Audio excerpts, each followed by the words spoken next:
the Global Health Catalyst series. I am Vivian Kopsinger-Birchall, your host, and with me is the incredible Dr. Esther Peter, who just made an incredible statement, gave an incredible statement at the summit. Dr. Esther, welcome to the Global Health Catalyst. Thank you. Thank you so much for having me. Yeah, I just wanted to probably ask, like, why is it important for you to be here today, and let's start there. Why is it important for you to be here today? Thank you for that question. So when I received the invite, I got really excited because since after my diagnosis, I just paused everything else I was doing and dedicated, my time and resources towards advocacy. And which other way to put this word out there other than be here at this Global Health Summit, and put the word out there, advocate for myself and others like me. Right. And maybe just for the benefit of those who were not in the room, what were you talking about, and why did you feel the need to share your story? Okay. So I shared my story about my diagnosis with breast cancer in February of 2022. February 28th precisely, I received a phone call that changed my life. And I didn't even know it was going to prepare me for the work that I do today. I had just been diagnosed with a stage 3 HER2 positive carcinoma of the right breast. Essentially what that is stage 3 breast cancer. That diagnosis stopped a lot of things. At the time, I was a devoted wife, hardworking mom, a nurse leader, and also a medical student in med school, of course. But I had to stop a lot of things and focus on me because there was need. Of course, I knew I had to be alive to take care of my children and complete the work that I had started. I commenced treatment. Thankfully, the chemotherapy was very effective. The tumor shrunk from a stage 3 to a stage 0. Of course, with effectiveness comes the adverse effects. They were really hard on me. But I was able to scale through. I eventually had a lumpectomy, thankfully, and completed radiation March of this year. Congratulations. Thank you. I feel strong. I feel re-energized. But I didn't have to wait. Right after surgery, immediately joined forces with the African Women Cancer Awareness Association. It's AWCAA. And we are based in Maryland. And what we do is we do a lot of outreach events where we go out to the community, we train both the lay and, of course, the educated people on ways to identify the symptoms, the signs and the symptoms of breast cancer, and also how to seek for experts' treatment. Because the most interesting thing about my story is not just the discovery of the cancer, the tumor, right? What really got me concerned was the fact that in 2021, I was symptomatic. I had pain, I had a lump on the right breast, and I sought medical attention. And we did everything. We did a mammogram, we did an aspiration, ultrasound-guided biopsy. And when the result came out weeks later, I was told that it was benign. And that as an African American, as an African woman, that I had dense breast. So the results showed fibrocystic breast changes. And again, at the time, I wasn't up to 40, still not up to 40. So I guess there wasn't a need at the time, clinically, for my provider to have followed up. But at the time, what I needed was a 3D mammogram, possibly an MRI.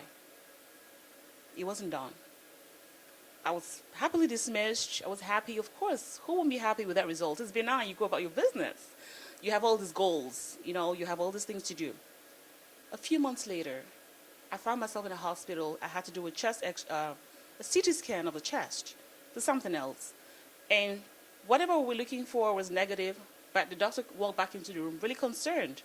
She looked me in the eyes. She said, "Miss Peter, you need to follow up with your provider."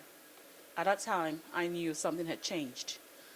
I listened to her advice. I went for a mammogram. This time, it was a stage 3 breast cancer. This could have been discovered in 2021 if we had done something extra. I shouldn't have gone away happily. I have a family history of breast cancer. I have symptomatic, I have the pain, I have the lumps. I shouldn't have been sent away. I'm thankful today, even though it was found months later at the stage 3, thankfully, that chemo was effective. I'm still here standing strong. I'm still walking and talking. I want to be able to advocate for other women who might not be lucky. A lot of African sisters come up to me and they say, hey, I hear your story. Thank you for sharing. I had dense breast. I was sent away. Someone just met me a few minutes ago and she said, yes, my doctor just told me that I have dense breast, but I'm not okay. But now she's inspired by the story. She's going to go back and talk to her doctor and ask for more treatments. We don't want the next woman to die from breast cancer. We're in a country where this can be taken care of. There are lots of resources out there. And we want to make sure that we reach the very last person that needs to get this message. Thank you. No, thank you so much for sharing that story yet again. Why is it important for you to be a part of this, to tell that story on this Global Health Catalyst Summit scene? And what impact do you hope to have for those who are less privileged and who have less access to treatments outside of the United States, but specifically in sub-Saharan Africa? Thank you. So this is the right platform because I know this is where we have the world leaders. We want them to get this message and know that we are in this together. As a survivor, as an advocate, and as a healthcare professional, I am ready and willing to do everything that it takes. I want to be an ambassador. I want to represent my sisters, my mothers, our daughters.